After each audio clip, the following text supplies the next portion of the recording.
Hey, everybody. Welcome to the 10-Minute Church Marketing Podcast. We're back this week with an all-new series. Actually, it probably won't be a series because I think this one's going to be relatively short compared to most of the other ones I'm doing. But this week I'm talking about building your content machine. Let's dive into it.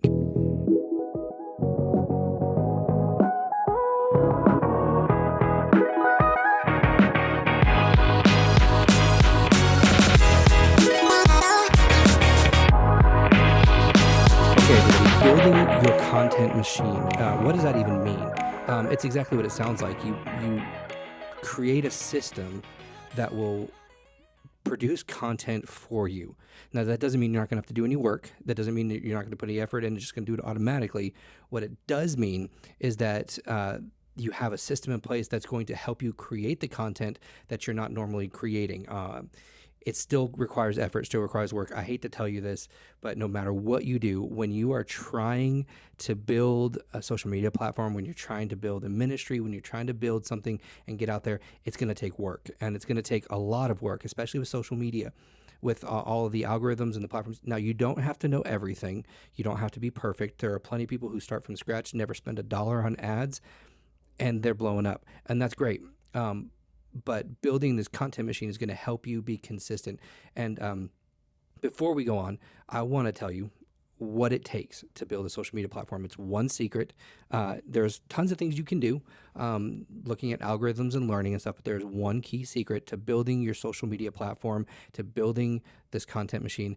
The key to everything is consistency. Now, being consistent doesn't mean that you do it for a couple of weeks and it didn't work out, so I'm going to just do it less. Consistency means you keep going, you keep plugging through, you go and you go and you go, and it's terrible, and it's difficult, and most of the time it takes months, years. It takes forever to get that off the ground, but once you start rolling, you're going to keep going. It's going to go and go and go, and that's really the key here is consistency. Don't give up. Be prepared to do the work. Be prepared to put in the effort.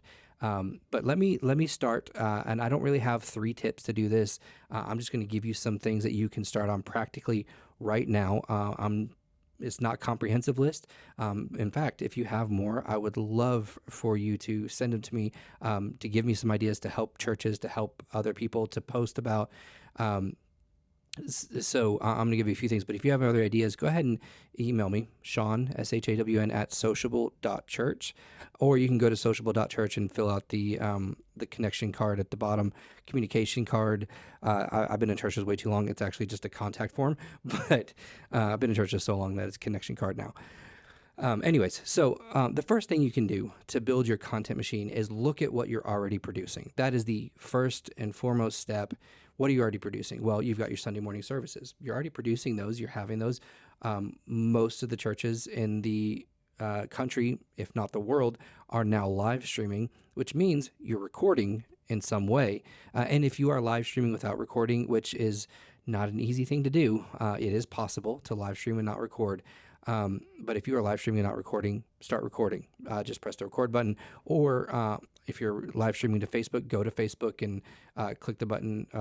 It's not just a button. There's a little more to it. But go to where it says keep on the feed or take it off, because you can have it automatically disappear from the feed if you want. Same thing with YouTube, all that stuff. You can make sure it's not published afterwards. Publish it, download it, use it. Look at the content you're already creating. So you already have your Sunday morning message.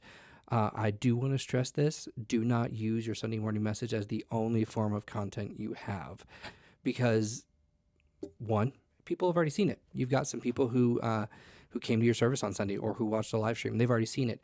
And so if that's the only content you have, they're really not going to pay much attention to it. Now, that's not to say that they won't pay attention to it at all, because you're going to have some people who want a refresher, who really liked a quote or missed something.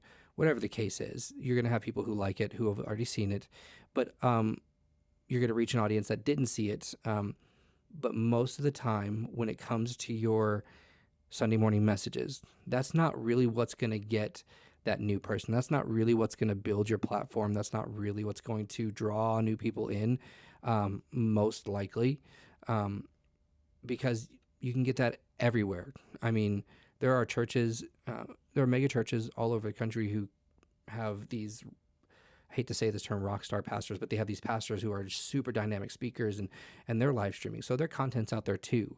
Again, I don't want to discourage you because you need to use it. Take that content and use it, but don't rely on it solely, is what I'm trying to say. Use it, maybe do 1 or 2 recap videos.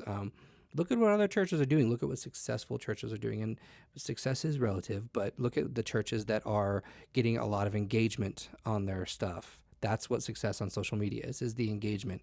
Look at those people who are getting a lot of engagement and then kind of see how you can make that work in your context. So look at the content you have. One of them is your Sunday morning message. You might have a ton of other content. Maybe you put out a podcast. Maybe you have a lot of meetings that you sit there thinking, man, this could be a podcast, this topic. Start making a podcast, just in your meeting, just sit there and record it. It's not that crazy. So look around at all the content you currently have. Do you have a photographer on Sunday mornings? If not, find one. I guarantee you, if you're a church of 50 or you're a church of 5,000, there are photographers in there, or people who want to be photographers, aspiring photographers. Look at your youth ministry, your young adults ministry, if you have one. A lot of people, and I'm not talking about people who just take out their iPhone and just go like, here you go, here, boom.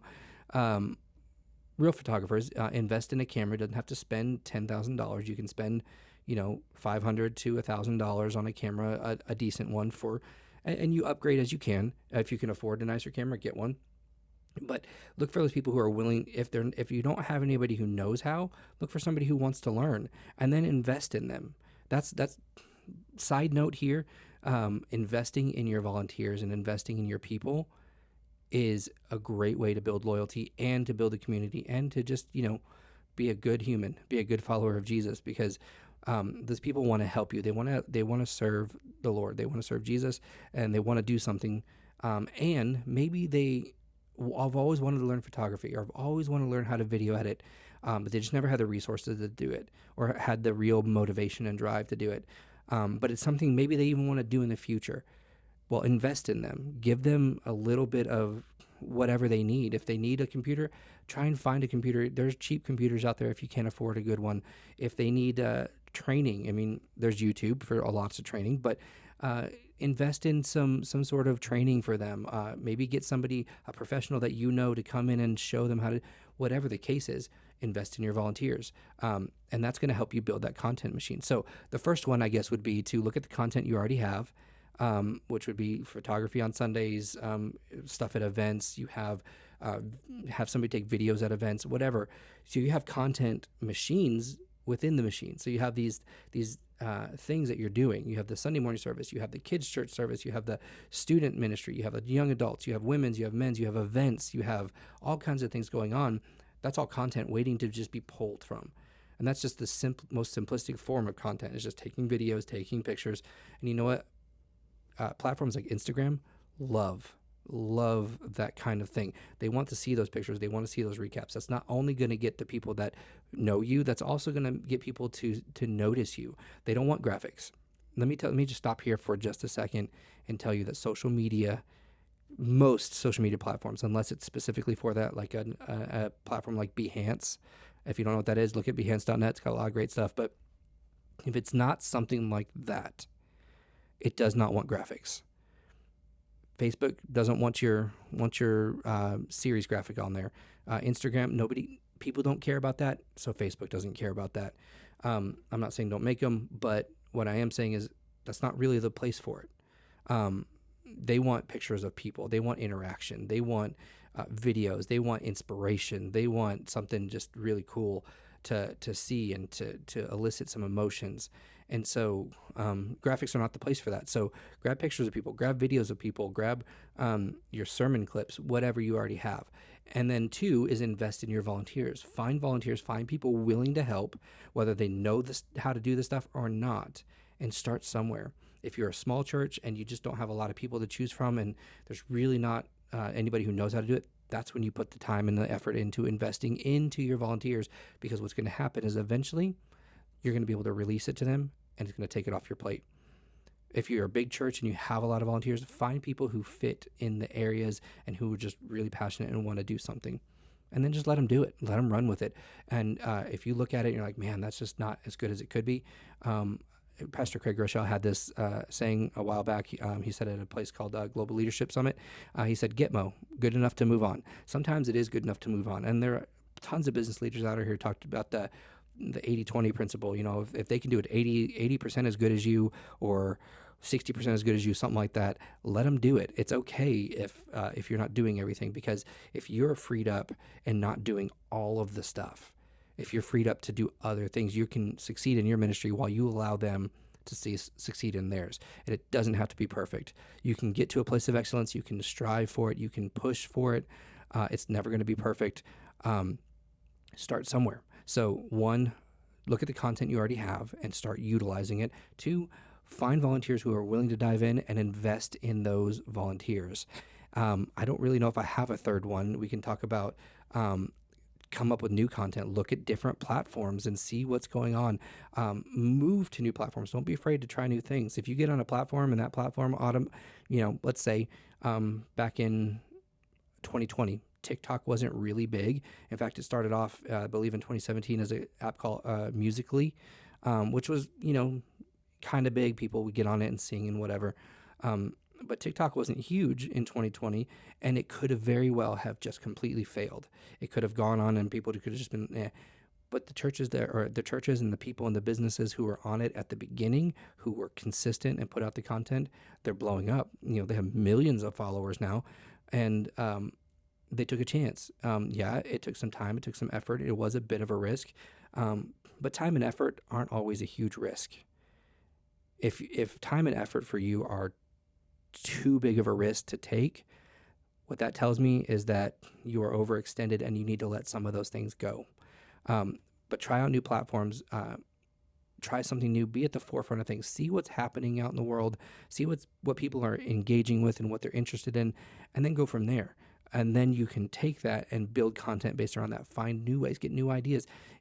If something you do just completely bombs, okay, move on, let it go, do something else. Take risks, try something new. If it's something you're not good at, like maybe you're a pastor or you're a communications director who just hates being on camera. You're like, that's not me. I'm behind the scenes. I do this. Get on camera. It's okay if you're terrible at it for a while. I mean, I'm still not the greatest on camera, and I've been doing this for a while. But I didn't used to like being on camera. I didn't used to like my voice being out there. But now I'm pushing, and I'm like, I'm going to do this anyways. And maybe it is terrible at first, but I'm going to get better. Have that attitude. Maybe it's terrible at first, but you're going to get better. Start producing stuff, creating this content machine. And the final thing, I guess this is number 4, the final thing that you can do is really push and create a schedule. I know. For creatives, a lot of times scheduling is just like, oh, we can't do that. I have had to use different tools, project management softwares, different things, and I go in there and I have this whole list. This is what I'm going to do this month. I take an hour or 2 every month, and this is the topics that I'm going to talk about. This is the stuff I'm going to put out. This is where I'm going to do it. This is when it's due. Create this whole system. Go to Microsoft Excel and create a whole system. Do whatever you have to do, but create a system that says this is what we're going to do when, and then stick to it as much as you can. If you're a type A person, you're listening to this and you're like, oh, that's great. I do that already. It's awesome. I love that. If you're a creative person who's just kind of like, I'm everywhere, I'm going to do this, you might be thinking, I can't do that. Yes, you can. I am the worst at it. I guarantee you I am worse than you. I'm the chief of sinners when it comes to this, and I'm doing it. And it is keeping me on track, and it is the only thing that's helping me. It keeps me consistent. So make sure that you are creating a plan and sticking to the plan. So number 1, what was number 1? I forgot what number 1 already was. Here it is. Number 1, look at the content you already have and start using it. Number 2, invest in your volunteers. Number 3, take risks and try new platforms and new avenues. And number 4, create a plan. So I guess I do have 4 ways for you to create a content machine. Next week, I'm going to be diving in specifically to TikTok for churches. Should you do it? Should you not? Why? I can't wait to talk about it. See you guys next week.